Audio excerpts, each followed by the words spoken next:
Hey, good evening, everyone. It's Cole Johnson here with Mojo with Cojo. It's February 19th, 2025, about 6 p.m. in the evening. I have my good friend Cory Phillips here. Him and I served in the Marine Corps together. We were both ammunition technician specialists in the Marine Corps. So again, Cory, thanks for being here. Thanks for taking the time out of your big busy day to sit down with us and talk with us and kind of go through your story and all that jazz. Yeah, glad to be here. All right, cool. So I'll jump into your bio now, okay?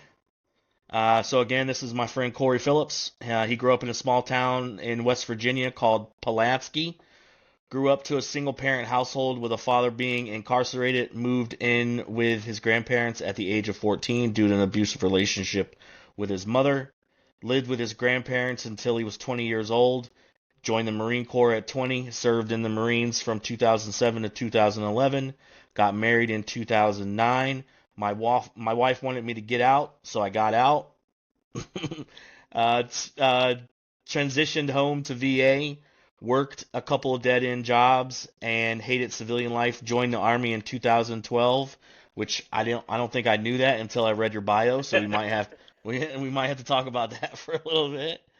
Got out in 2000, so he served in the Army from 2012 to 2014. Got out in 2014 after realizing why he got out of the military in the first place. Came back to Polanski, worked a dead end job as a correctional officer for a year. Loved it, but didn't like the pay. The bills with didn't Loved it, but didn't like the pay. The bills with family of five. A friend that I served with in the Marine Corps planted the seed for me to for me to come over to Afghanistan and be a government contractor, doing the same thing that I did in the military, which I'm assuming was that ammo tech, was that Yep. ammo stuff? Okay. So he went to Afghanistan in from 2015 to 2018 and transitioned home to be a government civilian working for Joint Munitions Command. The pay was terrible, but the staff was great. But I ended up transitioning back to Afghanistan in late 2018 and stayed until we closed our installation in 2020. While in Afghanistan, I completed my bachelor's degree in IT and a master's degree in information security and got a couple IT certs, transitioned home and made it transitioned home and into an IT career. Made the most of my IT career so far, moving up fairly quickly, and now sit in a management position at an autonomous vehicle manufacturer with great leadership and great pay. Also, in my IT journey, I was reconnected with one of my best friends and fellow devil dog, Chase, and we ended up complementing each other's work style and worked in the same department in the same company for about a year. Is that correct? That is correct. Um, he is a father. You have four kids. Four kids. Four kids: Joshua 14, London 12, Jackson 11, and Griffin 3. Um, and your wife's, forgive me, you're married and your wife's name is Danielle. Danielle. That's right. I couldn't remember. So yeah, thanks again, dude. I appreciate you being here. Did I miss anything? Did I jack anything up? No, no. Everything's pretty spot on. All right, cool. And I probably wrote the bio way too fast. That's probably why it was hard to read. Oh no, it's all good. It's all good. You know, IR Marine. I can't read anyway, so it's no big deal. Um, so again, Cory is someone that I served with at the Marine Corps. We were in the same MOS. We served at the same unit together. And we drove forklifts for a while together. Uh, I Good. remember, I remember that shit being fun. But Well, so the first question is, how was your childhood? What was your childhood like? um, so I grew up, like you said in my bio, single parent household. My mom raised three of us. I have an older sister, a younger brother. Uh, my dad was incarcerated from when I was really young. Did about 7 years in prison. Got out when I was a teenager. So, I went through my formative years, with just a mom and and my brother and sister. And um, so then, me and my mom grew apart. She was a drug addict, and always chasing that high, and never really was a mom. And so it came to physical abuse, and I defended myself, and she didn't like that, and my grandparents got involved, and I ended up moving in with my grandparents, me and my older sister. My brother stayed with my mom, but we moved in with my grandparents, and they took care of me from 14 till I was 20. And so I always thought it was, just a typical childhood because everywhere I grew up, everybody I grew up around was in the same boat. Everybody's poor, single Yeah. single parent families, and um, after getting out and talking to some doctors at the VA, they're like, that's not really a normal childhood. And I was like, well, it was normal for where I grew up, So, Yeah. um, and a lot of people had it a lot worse than I did, and made the best of it. But a lot of us that join the military always don't have the best childhoods or the best home lives, So, Yep. Yep. So do you still have contact with your siblings? yeah, me and my brother are really really close. I talk to my sister every once in a while. I actually have four more younger brothers now. My dad got remarried and had more children with his current wife, and so yeah, I mean we stay in contact. Do you have contact with your dad? Like, do you have a relationship with him at all, or? Yeah, yeah. I mean, he got out and got his life straight. He had a couple bumps in the road after he got out of prison, and he straightened up his act once he had more kids and realized the mistakes that he made when we were growing up, and didn't want to make the same ones again for the four kids that he had with his new wife, and Mhm. so we have a decent relationship. We don't talk all the time. He's busy with four kids. I'm busy with four kids, and he works. I work, and so he lives about an hour away from me, and we catch up every once in a while, but it's not a everyday type of thing or every week type Mhm. of thing. But we reach out to each other when we just have big life stuff going on or whatever. So Yeah. Yeah. What I'm pretty sure we talked about this whenever we, served, but um I'm adopted as well, so we definitely have that in common. My grandparents adopted me. I have two older siblings, and all of us were adopted by our grandparents too, so that's pretty yeah, small world when it comes to that type of yeah, stuff. But yeah, definitely. so what anything else you want to add about your childhood or anything or? No, the relationship with my mother was always strained. Yeah, Growing up same. and then moving into adulthood and becoming a parent myself, and we had a strained relationship all the way up until she passed away in 2018. And my wife's a sweetheart, and always made sure that my mom got to see her grandkids, and Hmm. she was a way better grandparent than she was a mother, but she Yeah. had her demons and her flaws. So Yeah. Well, I'm sorry for your loss. My sounds like my mom and your mom would have gotten along just fine. Our biological moms would have been yeah, yeah. friends. Um, what? So why did you join the military? So, friend of mine, so graduated high school. I started working as automotive painter, painting Volvo trucks.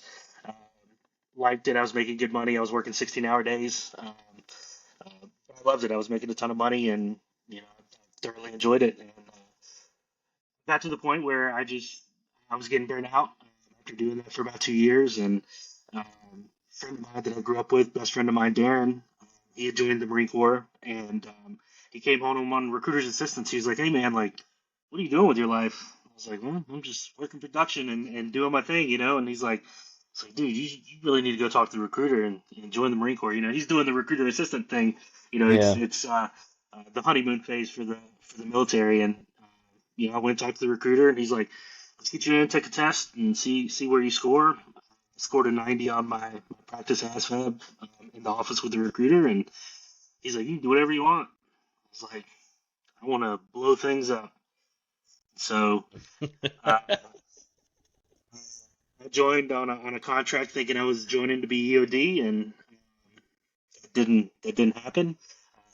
I got to boot camp, did my thing, and they're like ammunition technician. I was like, that don't sound like they blow things up. Uh, and but now I joined. Like I said, my best friend. We stay in contact now. He's like, you really need to join, and it's really shaped my life, and I appreciate the planting the seed and kind of following him into the military. So Yeah, being being joining the Marine Corps and becoming a Marine and then getting out, like everything, like I'm so thankful and so appreciative to like everything I have now. I have yeah, because I served in the military, and so yeah, like I don't regret a minute of yeah, it, even though it's there were some shitty times. always, yeah. No, that you take a lot, and you don't realize until after you get out, how much you've changed and how much you take with you, and the pride and Hmm. the mentalities that you have, and you hate the politics of the military and all of the bureaucratic stuff and all of that, but you always you miss the people, Yeah. the brothers you served with. So Yeah, 100%, 100%. So, and you went to Afghanistan whenever you were a private contractor? I did. I I gotcha. went over in 2015. So what was? It was actually Stephen Markle that Sergeant Markle Oh shit! I remember that him. yeah, that got me into it. He's like, "Hey man, you should come over here." And I applied with his company, and then I ended up backing out and not going. And then a couple months later, I applied for a different company and ended up going over and doing that thing for a while. So So what was that like? If that's something that you feel like sharing? no, it was great. Like you said in my bio, I was working a dead end job as a correctional officer after I came home after I got out of the army, and um, Oh shit! dude, Let's backtrack and talk about. Let's talk about. So you got out of the Marines in 2011, which is we must have got out pretty much the damn same time. yep. Um. So what? So you got out of the Marine Corps and then you joined the Army. What was that like? It was different. Why did you join the Army? So it was different. I got out of the Marine Corps and, I sat around and did a whole lot of nothing and drew unemployment for a little bit and enjoyed my time not doing anything and not waking up at, 4 o'clock in the morning to go run or whatever. So, Yeah. um, and I got out. I worked a production job, dead end job, 40 hours a week or more. Hated it. They laid off. I got a job working security, made really, really good money there, working 80 hours a week. Again, got burnt out. I was like, man, I got to do something else. I ended up getting terminated from that job for uh, not following processes that may or may not have been explained to me when I onboarded and trained with the company. Um, but moved on and uh, ended up going to work corrections and work corrections for a couple months. And I'd already decided at that point, like I got to go back in. Like I can't do civilian life. I can't deal with the mentality of folks in the civilian world and how they do things and how I'm so used to doing things a completely different way. And so called a prior service Marine recruiter, and he's like, we're not taking any prior service right now. We're kind of dwindling down. Things are slowing up uh, in overseas, and so we're kind of at a drawback point to where unless you have a real specialty MOS, we're really not looking at prior service. I was like, well, that sucks. So started looking to the Army, and they have a thing called the Bear program. I'm not sure if it's still around, but it's for prior service military. And just so happened, ammunition technician was one of the things they were looking for, and they were short on. And so I was like, yep, I had the training for that. And, went to MEPS, did my thing, did my physical, um, and direct shipped from MEPS to Fort Drum, New York. Oh shit. and um, did my thing there, and um, quickly realized why I got out in the first place. And like I said, the politics and the bureaucratic stuff, and the folks that, I'm not saying that everybody's like this, but the folks that get stuck in the military and the military mentality, and they don't really have anything else other than the military, and you know Hmm. they're miserable, and they don't know how to do anything else, and so they make everybody else miserable, and that was kind of what it was there. And um, the rank structures are completely different, and Yeah. the responsibility and stuff that we had as E4s in the Marine Corps, and as corporals and sergeants, that's E7, E8 work in the Army. And I joined the Army as an E5, and still got treated like a child. And I was like, man, I'm over this. Hmm. I'm a grown up. I just want to be treated like that. So Yeah. um, had a couple, not necessarily getting in trouble, but kind of had a chip on my shoulder a lot of times with some of those folks, and how they did things. I had a really, really good Master Sergeant Adams, and he pulled me in his office one day, and he was like, I can talk to you different because you understand things different. He's like, you're a Marine. I don't have to break things down for you. I don't have to coddle you. I don't have to do any of that. I just tell you fucked up, and you already know what you did, and you need to fix it. He was like, but that's what I love about you. And he's like, don't forget where you came from. And he gave me a Iwo Jima Monument mouse pad for my desk, which was pretty Oh, cool. It was a small token, but it was a yeah. thought. And That's awesome. I ended up getting out of the army, and coming back home because it just wasn't for me. And so So how many years total did you serve active duty, Marine Corps and Navy and Army? uh, just under 6 years. Wow. Yeah. Well, congratulations, man. I don't. I mean, I couldn't have done it. Not like I don't mean to say Yeah. like I couldn't have done the Army. I could have done the Army too if I wanted to, but like I got out, dude, and like I was done. Just Yeah. just done. You know? Yeah, I was when I first got out of the Marine Corps. I was like, I'm good. I enjoyed my time, just sleeping in, and not getting up at any specific time, and not going to PT every other day, or having to show up for formations and ridiculousness. And um, so, uh, but a lot of it gets put into perspective after you get out, and then go Yeah. back in, and you're like, man, it's really not that bad in the civilian world. Yeah. They're just different. Yeah. They're just different. They don't understand things the way we do. Yeah. The things we've been exposed to. So Well, I think a lot of it is, I mean, this is just my opinion, but I think a lot of what has affected me the most is just people are just fucking rude yeah, and don't give a fuck, especially now, nope, like in the world that we live in now, man. Like 100%. my grandmother used to say, or my mom used to say, the world's going to hell in a handbasket, and I used to always be like, what the fuck does that mean? And now I'm like, she Yeah, wasn't fucking lying. She was telling the yeah, truth. Like the world is really going to hell in a handbasket. It really yeah. is. Yeah. There's a lot of that. I've seen it in a lot of the jobs I've had, that they just they don't. They're there for a 9 to 5 and a paycheck, and moving on with their life, and they don't care about people to the right and left of them, and their coworkers, and people they support, and the people they impact. And Hmm. it's crazy. I've tried to surround myself after I got out with a lot of veterans, and being Hmm. around a lot of people that are like-minded. And um, I'm slowly starting to ease back in. I just transitioned. I know we'll get to this in a little bit, but just transitioned to my first private sector job, like away from the government, away from the military, last year. And so this one's been a learning experience for me, being in a civilian, an actual civilian ran company, not Yeah. tied to the military. So, Yeah. So what was it? Let's talk about your private contracting gig. What was that like? yeah, so, applied to go overseas, go to Afghanistan, do As an some ammo ammo tech, right? as an ammo tech. Yeah. Doing it, but Uh, civilian side. yep. That's another thing about the Army. A lot of their ASPs, their ammunition supply points, are run by civilians, and that's what we did in Afghanistan.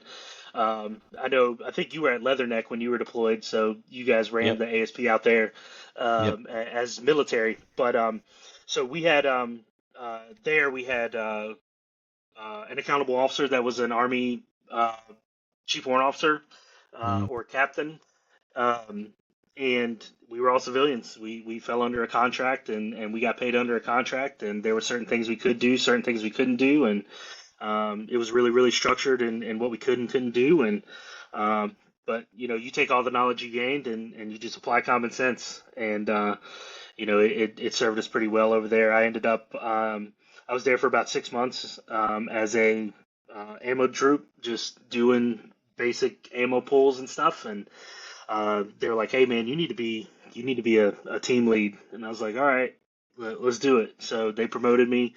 Um, did I was a team lead for about 2 years, roughly, uh, and we ended up going through a couple explosive safety audits, which have been terrible in the past. And uh, I took the regulation, and I was like, "No, let's get this fixed." And we ended up um, the entire country of Afghanistan for Bagram and Kandahar had 28 issues, and we only had four of them. And so Wow. I was pretty impressed with it. And Yeah. we turned the program around, and but it was fun, and the pay was really good, and they took care of me, and they understood the knowledge that I brought to the table, and the leadership ability I brought to the table, and they treated me really well there. Nice. So how many times total were you deployed while you were a private contractor? So the way they do it for that is you're employed by a company, and so I would go over for. Um, I was employed by a company, so I worked actually in Afghanistan. So I was there all the time, and then I would come home about every 3 to 4 months for a couple weeks, Oh, and really? then So you and then you go when you back. went when you were gone, you were gone. I was gone. Yeah. Oh, damn. Uh, Okay. my wife was a saint during that time. She Yeah. held down the fort with the kids. Yeah, dude. But yeah, no, it was every couple months I'd come home for a couple weeks. I'd always try to fly a different route home and see some of the world. And I've been to Dubai, I've been to Qatar, UK, France, Germany. I've Nice. been a lot of different places. So. So now what I've because I know a couple dudes that we served with that did the whole private contracting gig. Did you have to like was it like were you strapped? Like did you Nope, carry or nothing? nope, nothing. Did you have to wear like PPE, like helmets No, not all and the time. flak and shit like that while you were there? Not Or all the time. I'm sure you probably seen it at Leatherneck. Maybe it was a little different because we were very uh, stateside-ish by the time I got there in 2015. A lot of the operations were dying down, and uh, we would have heightened state of security where we'd have to wear, vest, helmet, all that good stuff. But for the most part, we walked around, regular could civilian you clothes. could you have a beard? Yeah, Yeah. it was a regular civilian job. Nice. Yeah, Nice. it was a good time. The company was a little weird. They had weird things the way they did things, but it Yeah. was all right. What was what was it like doing the job as a civilian compared to being in the like being a Marine or doing it in the Army? There was a lot of times, and you know this from the Marine Corps days. You got time to lean, you got time to clean. You're pushing the Mm, broom, you're yeah, cleaning. yeah. Nope. If we ain't got work, we ain't got work, and Wow. we'd sit around. And a lot of guys like you read my bio, I got my degree, my bachelor's degree and master's degree. I had time, and so made the most of it. I try to get my guys to do the same thing. The guys that worked for me, some of them did, some of them didn't. But Yeah. if we didn't have work, we didn't have work. So What was it like? What when you said being a team lead? What was that like? What was that like? uh, What so did that the entail? Yeah, so the rank structure there for the company I worked for was ammo tech, ammo foreman, ammo supervisor, and then project manager. I was an ammo foreman for a while. Um, Ended up getting promoted to ammo supervisor right before we closed down. I was a supervisor for like 2 months, but I just led a team. I had a team of you know 5 to 8 people at any given time, and treat them just like troops. Hey, here's the work we got for the day. Let's come up with a plan on how we want to get it done. And we did everything that we did in the Marine Corps and the Army is, we do ammo pulls, we do ammo issues, ammo shipments, a little bit of everything. And um, we would get people from all different backgrounds. We had some Air Force guys there. We had some Army folks there. A little different because the way the Air Force does ammo is completely different from the way the Army and the Marine Corps does. Yeah. But we built off each other and we learned off of each other, which was great. But I ended up getting involved a lot, really heavily in the hiring aspect of everything, and they would I would do interviews and things of that nature. So we would get some of the best of the best and try to keep people. Yeah, we were making 6 figures a year. So I'm not just going to bring anybody over there that's going to not do the job. I need them Yeah. to come and perform. So Nice. Sorry, I have a lot of questions about the whole no, you're private good. contracting thing. So I find that very interesting. Like, cause it kind of crossed my mind, like, once I got out, cause I think I knew you were doing that. And I also knew that one of our other buddies was doing it too. I'm not going to name drop or anything like that. Yeah, right, right. But, I don't know, dude, like, knowing that you were gone like for so long, like being away from your family and shit, dude, like that had to be tough. What was that like for you? Yeah, yeah, and yeah, I still feel it to this day. A lot of times, there was times that I would come home for the couple weeks and I'm so disconnected from their regular schedule, and Yeah. you know, uh, my wife would be like, "Oh, they have band today, or they have music today, or they have gym today," and I'm like, "Yeah, I don't know," you know, and I would call and talk to them every day. Try to before they, when they got up in the morning, when they go to bed at night, I try to talk to them. I'd wake up at 3 or 4 in the morning and try to catch sports events and things of that nature if I Hmm. could. And but still feel the effects of it today to this day. They're really really really close with their mom, and I'm here as the dad, and we're working on that. But you know, being over there for almost 5 years, and only coming home a couple weeks every couple months, it puts a strain there. So Yeah. they definitely felt it. I felt it, and but we're working on it day by day. Yeah. Well, that's all you can do, man. Yeah. You're not there now. You're home. Yep. You know, doing, and not to say that you weren't taking care of your family then, because obviously you were, but Yep. just in a different way. You know what I mean? Yep. 100%. Uh, but so what? So what was it like transitioning out? Let's talk about the Marine Corps first, and then transitioning out of the Marine Corps, and then let's talk about Army, and then let's talk about what it was like transitioning out of um, private contracting. So what was it like transitioning out of the Marine Corps for you? The Marine Corps, I thought that, I knew everything. They do the separations, briefings and stuff, and I'm like, yeah, I'm not paying attention to this. I don't really care. Seps and And taps. You had to go through yeah, seps and taps. yeah. And so, I'm like, yeah, this is irrelevant. Like, I don't need this. I'm going back home. I'm gonna be good. Uh, so ended up transitioning home.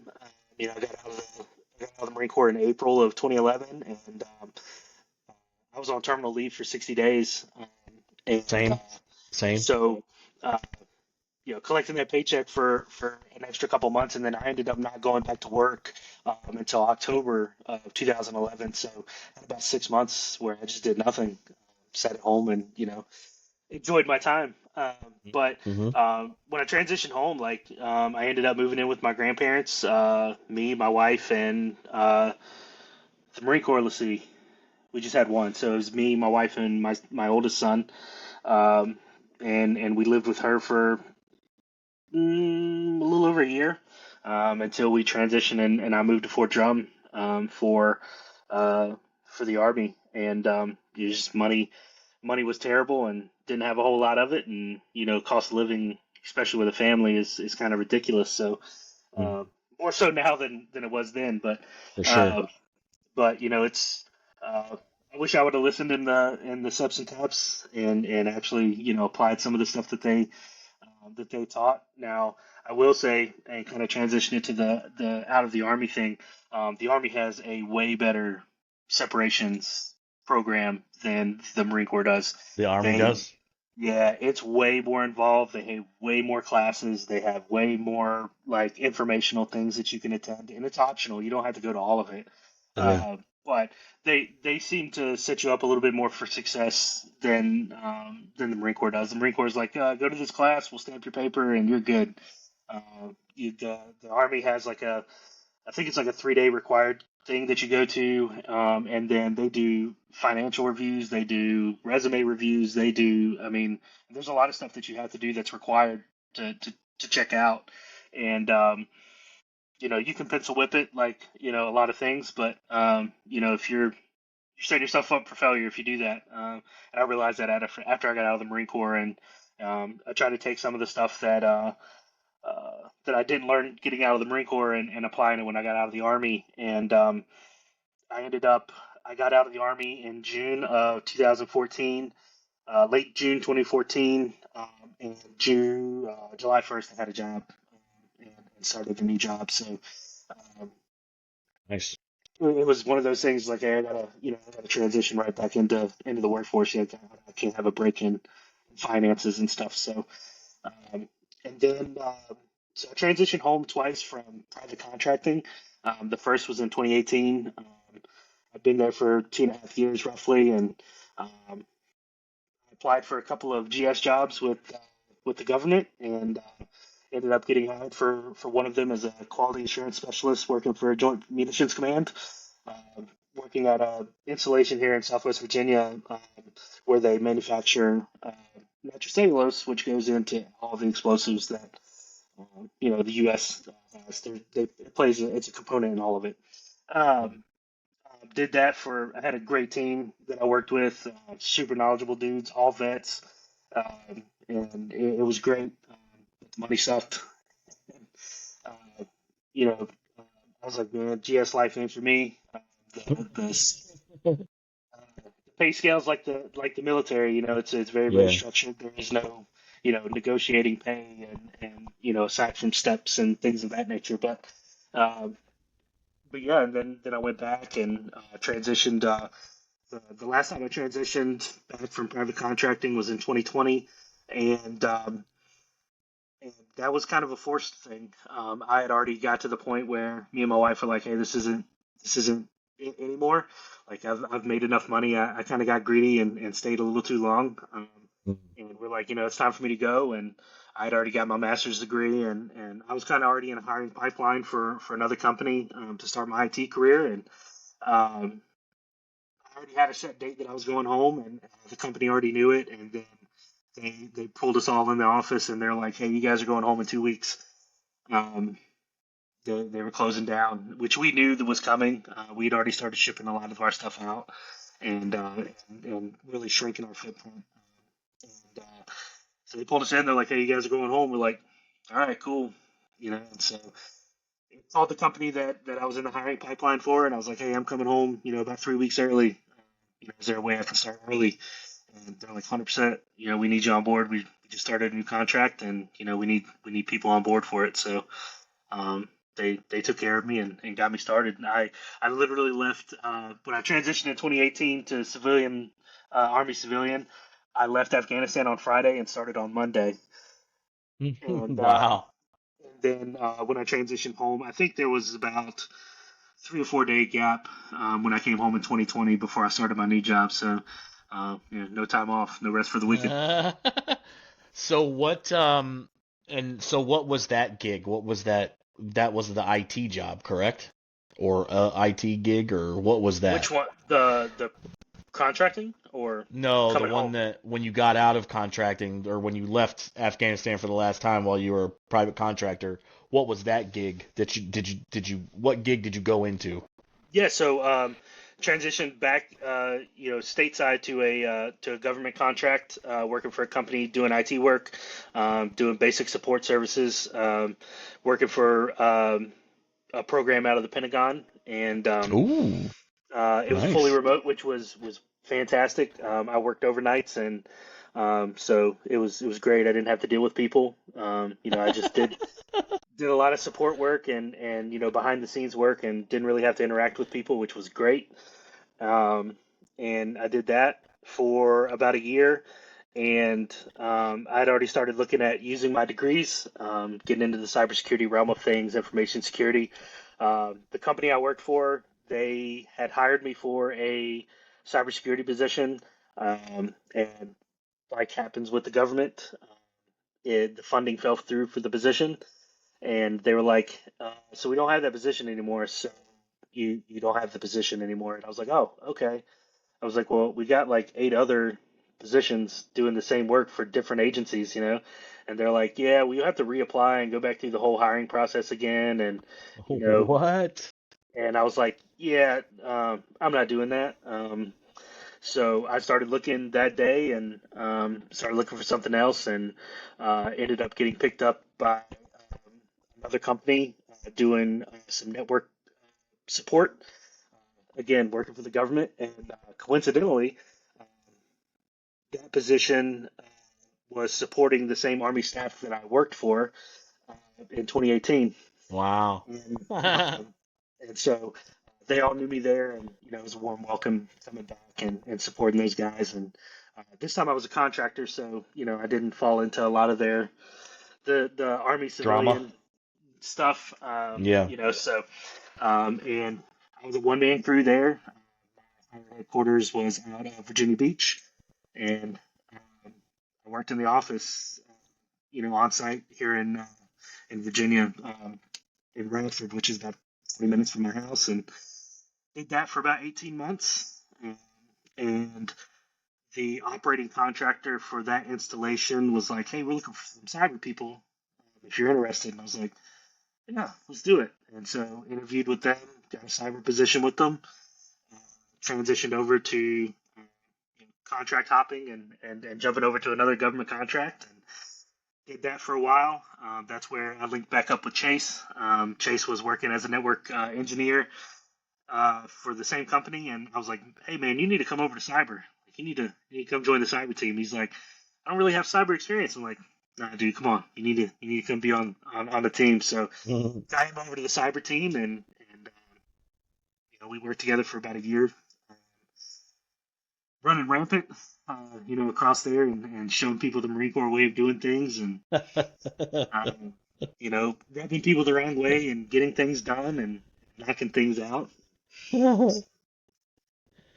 Yeah, people don't like the the Marine Corps mentality sometimes, Not at all. you know. Yeah. But I've noticed that over the years with being like, working for the VA and doing that and for almost 10 years and then leaving and doing what I'm doing now, working for a local not-for-profit. But like I don't know, man, like I stopped just I think people mistake your kindness for weakness, you know what I mean? And I Yep. just like I'm done. Like I'm not gonna sacrifice any more of myself for like Yeah. what am I doing it for? So like Yeah. now I'm very matter of fact. Yep. Um, some people might say I'm fucking autistic or something. I don't know. I don't really care, but I'm very like to the point, and Yep. if you like it, you like it. If you don't, Yep. oh well, you know. Yeah. And that mentality is why I ended up leaving that job, as a cyber analyst for a company, and me and the boss butted heads quite a bit. He was not an IT person at all, and he's trying to tell us how to run an IT shop and how to run cyber operations, and we're like, "That's not how this works." And he's like, "That is how it works, and that's how it's going to be." And I was like, "It's not how it's going to work either." So we butted heads quite a bit, and I actually talked to my therapist at the VA, and I was like, we're always butting heads, and we're always, seeing things differently, and um, we never get along really. And she goes, "Well, let me ask you a simple question." She's like, "Do you see him as an equal, or do you see him as a manager?" And I was like, "We're equal. He's not above me." And she's like, "That's exactly why you butt heads." She's Yeah, like, "You yeah, don't see him as a managerial figure, so right. you're always going to have that with him." So I ended up transitioning out of that and transitioning to my new job as a service desk manager uh, with an IT team of 8. Um, I have a global team. I have a couple in Germany, a couple in Canada, and then a couple offices around the U.S. And I have great management, great leadership now. They actually thoroughly enjoy my very blunt, upfront nature, my not sugarcoating and kind of being rough on the edges. Yeah, yeah, yeah, yeah. That's a good way to put it. I've my my current boss, my supervisor, they're like, you don't sugarcoat stuff, do you? And I'm like, no, not really. I Like, don't have time. yeah, like like, I don't know, dude. It's just in my mind, I would rather people be upfront and honest with me right 100%. out the rip than fucking Yep. bullshitting behind my back. You know what I mean? Like, I don't know Yep. anybody that prefers that over Yeah. just being honest. You know what I mean? Yep. Like, I don't You think there's see. anything wrong with like, this is what I'm gonna do. Yep. There's a better way to do this. There's a more efficient way to do things. Um, so if you're gonna take the time to train me and whatever, then this Yeah. there's a better way. Yeah. You know. Uh, that's one thing I implement now, and I'm like, if I don't think it's logical, I don't think it makes sense. I'm like, yeah, that's stupid. And they're like, you can't really You say can't that in say a group that. setting. I'm like, I mean, I can say whatever I want. It's whether you guys put up with it or not. But but no, I have a really great leadership team here at the company I'm at now, and we have a large veteran presence. So they kind of know how to take a lot of us. And some of the origin of the company I'm with now, they were founded in 2005, and they supported a lot of Marine Corps efforts with some robotic stuff. And so they were in the government contract world for a while, so they kind of understand the mentality there with veterans and the military. So it's a really, really great company to work for. I thoroughly enjoy it. Very nice. And that's the autonomous truck. So Yep, are they big rigs? yep. Tractor trailers. That's cool, dude. Are there Yeah. some on the roads like now? Like, is this stuff that you can talk about or no? We're testing. Um, Okay. I won't go too far into it, but no, we are testing. I actually got to do a ride along in one of the trucks. Visited our Albuquerque office back in July, and they're like, "Hey, we want to take you on a ride along and show you what some of this does." And you know, we still have a driver in the truck right now. It's not fully autonomous, but Uh, um, for safety reasons. But no, watching the truck drive itself and recognize hazards in the roads and things like that, it's really really cool. that's The cool, dude. advancement in technology is insane. Yeah. So what was it like being in the ride along? Well, there was a driver there, right? Yeah, yeah. So So there's I guess there it was wasn't anything different than Uh, well, it is. So there's not to go too far into it, but there's a lot of computer screens everywhere, and you got to see a lot of the safety things and like the oh. truck identifying hazards and all of that. And you have a driver, and then you have a co-driver, and then me and another guy were doing a ride along, and just so happened that me and the guy that we're doing the ride along with, we got to talking, and he was in the Marine Corps as well. He was a captain and did 4 years and got out. And so it was really cool to meet another vet and Yeah. do that together. But there's a lot of cool technology, and I think it's going to change the world, honestly, and how we do freight and how we do trucking, and uh, it's cool to be part of that effort. So Yeah, that sounds really interesting, dude. That's I tell you what, man, I don't know, like, especially with like Tesla and all that stuff, Tesla can self-drive and all that stuff. yep, Well, the Cybertruck can, right? But I don't know about the Teslas other. can. They all can across the board. I don't know if all of them can. I know I there's a know I few. know the Cybertruck can, Yeah, but I don't know about the other two, whatever those are called. yeah, I don't yeah, know. I'm not a fan of Tesla. I don't like the cars. I think they're it is what it is. yeah, I yeah, just think they're ugly. But anyway, um, I also think that this whole like I don't think, and maybe this is something you and I can talk like more in depth like offline or whatever, but I don't think the whole so our infrastructure is not set up these for these charging stations for these cars and stuff. Like right, it's just not, right. you know? So like, and what happens to a lithium battery whenever that battery expires? Because they have a shelf life. They're not 100%. Yep, they're only good for so long, right? yep, Once that lithium battery is done, or whatever the battery is, the car is fucking useless. yep. Yeah, the batteries are expensive, You have ridiculously to expensive. you have to. I think somebody just recently had a first generation Tesla, and they were like, so I don't know. They took it back to see about the battery to see if they could like get new batteries to keep the Tesla, but get new batteries. And they were like, we can't, you can't. Yeah, So you have to yeah, get a whole nother Tesla. yeah.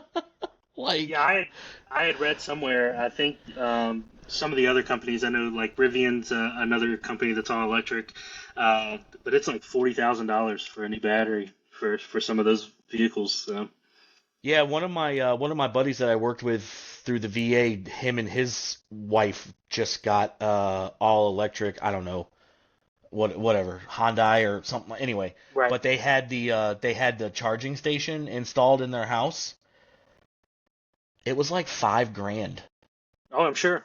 to get the charging station installed in his house. He was like, "I'll just write it off as a tax write-off." I'm like, okay.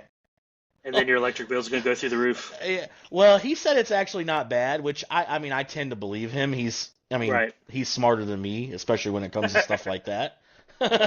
So, I mean, most people are smarter than me, so it is what it is. But, he said that the electric bill isn't that much because he only charges it like once a week, if that, Right. because he literally only drives the car from work to home and vice versa. Right. And from work to home is maybe 10 minutes for him. Oh Like yeah. for me, it wouldn't make any sense to get a all electric car, or maybe it would. I don't know. I'm not a big fan of electric vehicles. Right. Um, I just think that I don't know. Like I like having a fucking fossil fuel car, you know. Yeah. Yeah. But I'm the same anyway, way. that's just my opinion. I'm not Yeah. saying that people do what you want out there, guys and girls. Do what you want. Just do your research. That's all I'll say. Yeah. Definitely. Um, but anyway, I digress. So what's going on now? Like, how are things for you now? Or do you want to talk a little bit about like, so were you service connected when you got out of the Marine Corps, or did you get No. served like, So I didn't actually do anything with the VA until 2021. damn? So I was out almost 10 years before I did anything. Wow. Aside from I used my GI Bill for for my School. school Right, right, right. stuff. As far as disability, I didn't do anything. And then started putting in some of the claims, and a couple friends of mine are, hey, you need to start looking at getting that. That's something that you need to look into. And so started getting my medical records together and did it all myself. I won't share my rating on here, um, but I did a lot of it myself, Mhm. and it's a fight. It really is, and I will say the VA has made strides in making it better, and I think Mhm. all of my healthcare is through the VA, and Same here. think they've definitely made strides to make it better. I think they've still got some room for improvement, but Mhm. um, they've definitely made it easier, and uh, I could definitely see where a lot of older vets that aren't very tech savvy or anything like that have issues with a lot of it. Um, I do everything from an app on my phone. I order medicines. I you know message my doctor. All of that. Oh, And e benefits? Is that what it uh, is? no, the VA app. Oh, okay. Cool, cool. Yeah, Yeah, I mean I don't use the app. I just call the pharmacy and yeah, reorder my meds and shit like that. I get all my medical care through the VA too. And I've gotten all my medical care through the VA for years. yeah, Um, but yeah, like I think, and that's like one of the biggest parts of me starting this, like wanting to do this podcast, just yeah, to let people know that like we're both saying, like I've said from day one, like the VA has done phenomenal as far as like yeah, trying to make things more streamlined and all that. I mean, there obviously is some, I mean, in my humble opinion, there's some work that still can be done, right? But I think 100%. the VA in general, compared to what it was like when our dads served in the Right. military, the Vietnam era and whatever. I Yeah, think that it's 1,000% better than it was then, and I do feel like they really care, yeah. about the veterans that they serve. But like you said, like it was, I mean, it was a fight for me. It took me, I don't know, 7 years, I think, Yeah. to get my rating to where it is now. And I won't. I mean, I'm sure I've mentioned it in the past, but I won't say my rating either. Yeah. But but yeah, it just there's things that like I don't know. It shouldn't be that difficult. I 100% agree. you know. It definitely shouldn't. They've got a lot of free services out there. I'll put those in air quotes because they are free, but you get what you pay for. Yeah. And there's some companies that really do care, and they may charge a fee or whatever, but you get what you pay for. And again, I think it took me 3 years, 4 years, something like that, to get where I'm at. Yeah. But um, again, I think they've made great strides in Yeah. Same. the care that they provide. So, What was it like for you? Because you did all that research and all that filing your claim and all that stuff on your own. What the fuck was that like? um, so Because I had somebody do my shit for me. yeah, yeah. So my big thing, one thing that I really took out of the Marine Corps and the Army was attention to detail to policies and regulations. And if it says it in the regulation, then hey, it is what it is. The VA has to follow it. It's very very cut and dry. Now, depending on how a doctor writes things up and things of that nature is a different story. But, um, so I was like, well, I got seen a lot for, my back when I was in the military, I have a lot of Hmm. issues with my back. And so I started looking up. I'm like, all right, cool. Yeah, I think I have that. I think I have that too. Like, let me, submit for this and, see where we go with that. And, I will say that I probably got some help from doctors along the way where I maybe claimed something and they're like, well, you kind of have this too.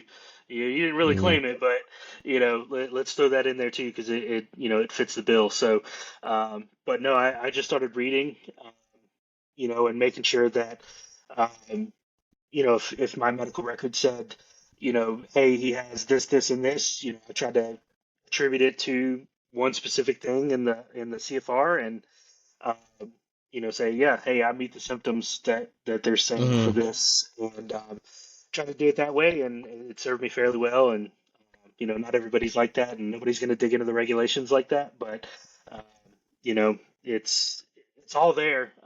But some people are extremely knowledgeable. I actually just um, got a call about 2, 3 weeks ago. Uh, there's a one of the guys I used to work with. He's getting ready to retire out of the Navy, and him and a couple other guys that he's retiring with are working on starting a nonprofit to help vets with VA claims. And he was Oh, like, awesome. you seemed really knowledgeable about when you did your claim and all of that. He's like, you wanna jump on board and help. And I was like, sure. I'm all for helping other vets and trying to try to help, where I can, Yeah. because not a lot of people, like you said at the very beginning, I can't read very well, or I can't do this, or I can't do that, and older vets, they don't understand, they Yeah. don't know all the stuff that they can claim, and anything I could do to give back to the community that's gave so much to me and my family, it's least I could do. That's awesome, man. That's awesome. You'll have to let me know how that goes. Yeah, I will. Yeah, We definitely. have I mean I've been fortunate, like I've known some good people that have helped me along the way. I mean I remember whenever they diagnosed me with PTSD, the gentleman that diagnosed me with PTSD was like, dude, he was like, you have, like, you're the poster boy for PTSD, and I'm like, Yeah, shut the fuck up. I don't yeah, have fucking PTSD. And yeah. then sure enough, like, yeah, you do. And then so I'll say this about like the about my rating. So once you get, so I was at a certain percentage where I had to, every 5 years Recertify. you're supposed to recertify. And I remember like vaguely like reading over that, when I first got my service connection, I don't know, 14 years ago or 12 years ago, or however long it's been now. Right. Something about, having to recertify every 5 to 6 years or something like that. Some of it's 2 to 3 years, depending on Yeah, which what it is. yep, Yeah. yep. So for me, this was specifically related to like PTSD and Right. anxiety disorder and severe severe depressive disorder and whatever. Yep. So anyway, long story short, I and I had knew some other people that I worked with that had kind of gone through the same thing. And I, like, I got the card in the mail saying, "Hey, you got to go to the hospital on such and such date for a reeval or whatever." And I'm like, "Okay, no big deal. No big deal." And then as it gets closer, as the date gets closer, like, I'm getting nervous, I'm anxious. I already picked the shit out of my fingernails and shit. I used to bite my fingernails real bad. Right. Right. I don't bite my fingernails anymore, but I still pick. So I was like a nervous wreck, and like one of my coworkers was like, "What? Are you okay?" And I'm like, "Yeah, I'm just really nervous about, like, I have to go to this reeval for my service connection." And they're like, "Don't stress over it. Just tell them the truth, whatever." So I'm Yep. like, "Okay." Yep. So I go in and I sit down and I talk to the guy. I think I may have said this story before. So again, if I'm repeating myself, guys and girls that are listening, I apologize. But I go to sit down, and the guy starts asking me, I don't know, maybe 5 questions, and I just start, Cory, I tell you, I'm not shitting you. I just started just crying, just Yep. outright, uncontrollably crying in the middle of this eval. And this gentleman, very nice, very like attentive to me, and like wanting to make sure I was okay. And I just fucking cried for an hour straight on during this Yeah. um eval, and dude diagnosed me with severe depressive disorder right there on the spot. And he Yeah. more or less was like, the fact that you're still sitting here, like the fact that you're here amazes me, Yeah. and I was like, holy fuck, like, I Yeah. I got some issues. Yeah. you know Yeah. so Yeah. A lot of mine came to a head after I transitioned back home from being overseas as a contractor, and I was real quick to anger and real quick mhm to snap at my kids and uh, getting overstimulated. And my wife's like, "Hey, man, you gotta do something. mhm You gotta get some help." And so I did the same thing. I started talking to a therapist, and uh, they're like, "Hey, you got anxiety and you got depression." I was like, "I ain't got all that. I ain't got none of that." And they're like, "Why don't you think you have it?" And I was like, I mean, it's sort of like your story. I'm like, I'm not sitting here bawling my eyes out. I don't feel sorry for myself. I don't like. And they're like, that has nothing to do with it.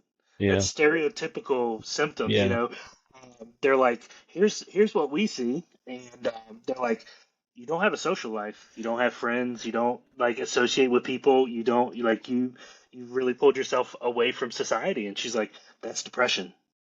And I was like, Mhm. no, it's not.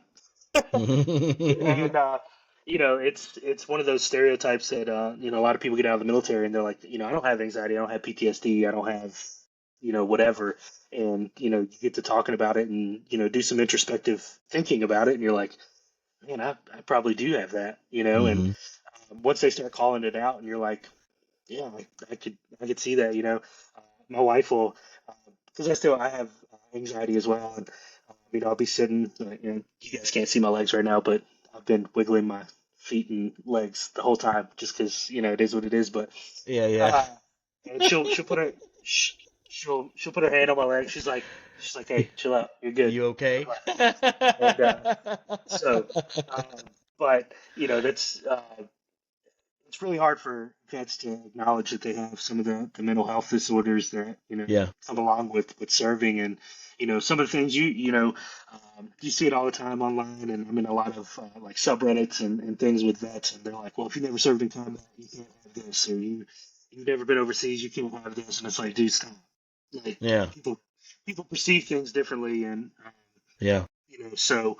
Um, we can joke and mess around with each other and say, well, yeah, whatever, you're putting on, or whatever, and kind of joke amongst ourselves as vets. But we really have to start opening up and encouraging people to seek that help and get that help Mhm. from the VA. And um, it took a lot for me to do it, and I'm sure there's many other vets out there that are the same way, and you know uh, everybody talks 22 a day, and that's one way we start bringing that number down, and opening up and talking, and I'm part of a couple Facebook groups and things of that nature where people reach out and they're like, I'm having a rough day, and I just need somebody to vent to, and they're like, yeah, call me, and Mhm. a lot of support. And I think the dynamic's changing with a lot of the mental health stuff, for I would vets, agree. but I still think there's a lot of stereotype out there. I think there's a lot of I got to be a macho man and not show vulnerability, and you Mhm. know, but And I can't cry, and I yeah, can't, I gotta act like fucking everything's okay, and not. I mean, I think there's a level of truth to kind of,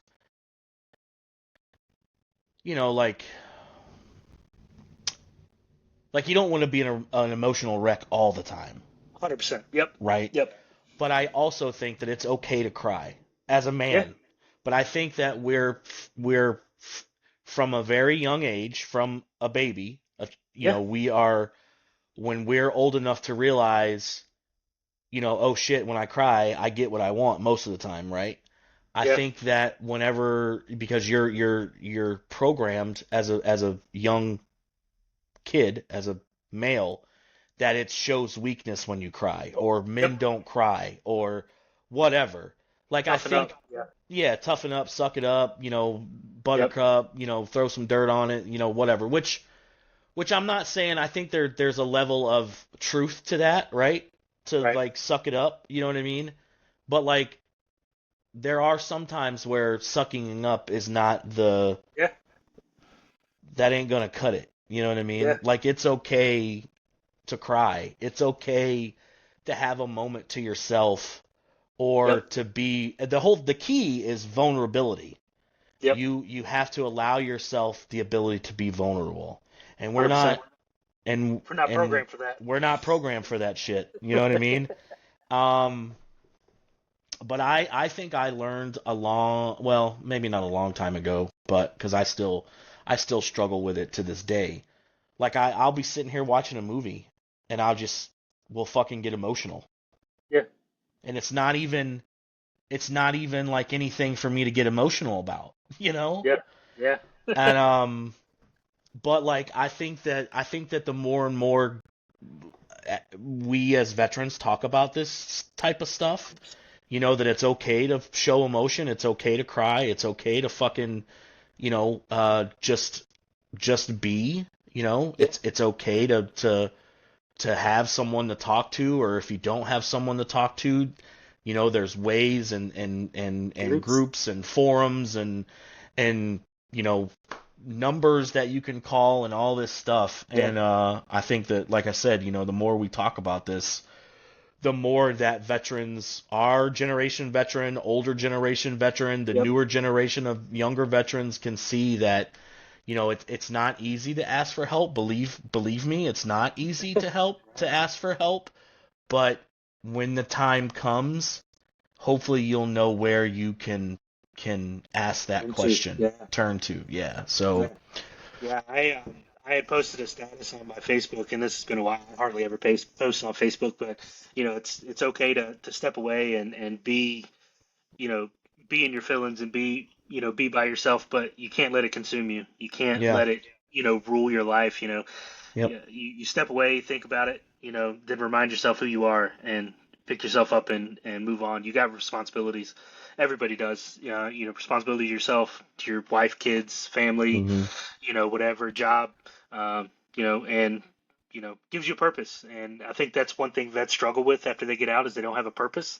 They don't 100%. have the brotherhood that they once had. I think that's why a lot of people get into police work or fire EMS, emergency Mhm. services type stuff because they have that brotherhood or a similar brotherhood, and you just gotta find your people and Mhm. the people that support you and my wife is a big advocate for me and she'll let me rant and vent and complain and bitch and moan and then she's like, "You done?" Like, "Is that it? All right, come on now." And Yeah. so you just got to find your people and the people that allow you to be yourself, be Be you, be yourself. Yep. vulnerable, and but the people that also challenge you to be better. And and I think I've surrounded myself with those people. I still have a lot of brothers like we were talking about at the very beginning. I think before we jumped on, a couple friends, Jim and Daniel and Chase that I served with, and still talk to them to this day. I haven't.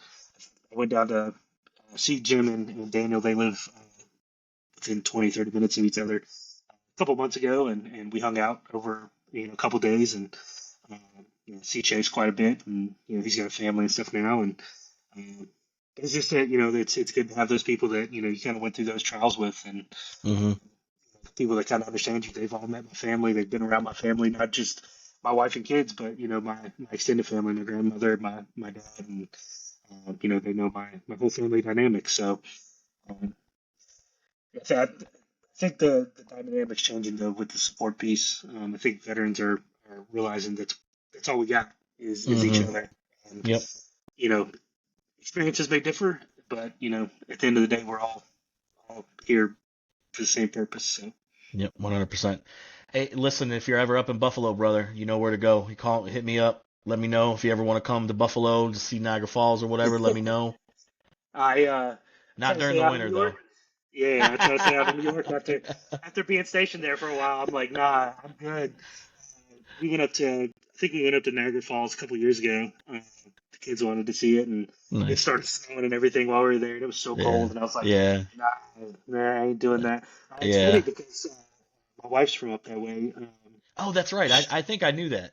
She's yeah, from she like grew Olean James or Angola, Jamestown. Jamestown. around Jamestown, yeah, Yeah, yeah, yeah, yeah. and so she's still got family there, and we go there, every once in a while to see them, and but yeah, no, it's I try to stay out in New York. I try to stay in the South where it's a little warmer, even though Yeah, we're getting man. hit with all kinds of weather right now. Yeah, yeah. It's supposed to be cold down there this week for y'all. It just snowed a couple inches between last night and this morning. So I think it Nice. was still coming down when I came home from work. Oh man, you can keep that shit, dude. I'm so over the fucking snow, dude. Well, Over it. you guys get all that lake effect. Yeah, Yeah, yeah. I knew that this year's winter was gonna be tough. yeah, But anyway, that's neither here nor there. All right, brother. Well, I can't thank you enough for taking the time to sit down with me and chit chatting. Do you have yeah. anything else? Any closing remarks or anything else you'd like to say or No, I guess really to all the other vets out there, just make sure you're taking care of yourself. Reach out to people around you. open up, be vulnerable, do your thing, but make sure you get the help that you need if it's there. Um, it's okay to be broken. It's okay to be you know not all there, not all okay. So Yeah. get the help you need. The VA is there. There's a lot of support groups, and you know y- the things that you go through may help someone else. So share your experiences, Yep. and find those people that you blend with really well. I agree. Yep. And like I said, it's okay to not be okay. 100%. It, it, we're human. You know what I mean? Yeah. It's gonna happen. There's gonna be Yep. days where, we wake up and we don't want to, we just, don't Don't want want to to go do to work anything. or don't, whatever. And that's Yep. okay. You're allowed, you should be allowed to have those days. 100%. But yeah, man, I can't thank you enough. Yeah, definitely. Thanks again for taking the time out of your hectic day to sit down with me. And like I said, for all y'all listening out there, you're still needed in this world. Your mission is not over. Keep up the good fight. This is Cole Johnson with Mojo with Cojo, and we'll catch you on the flip side.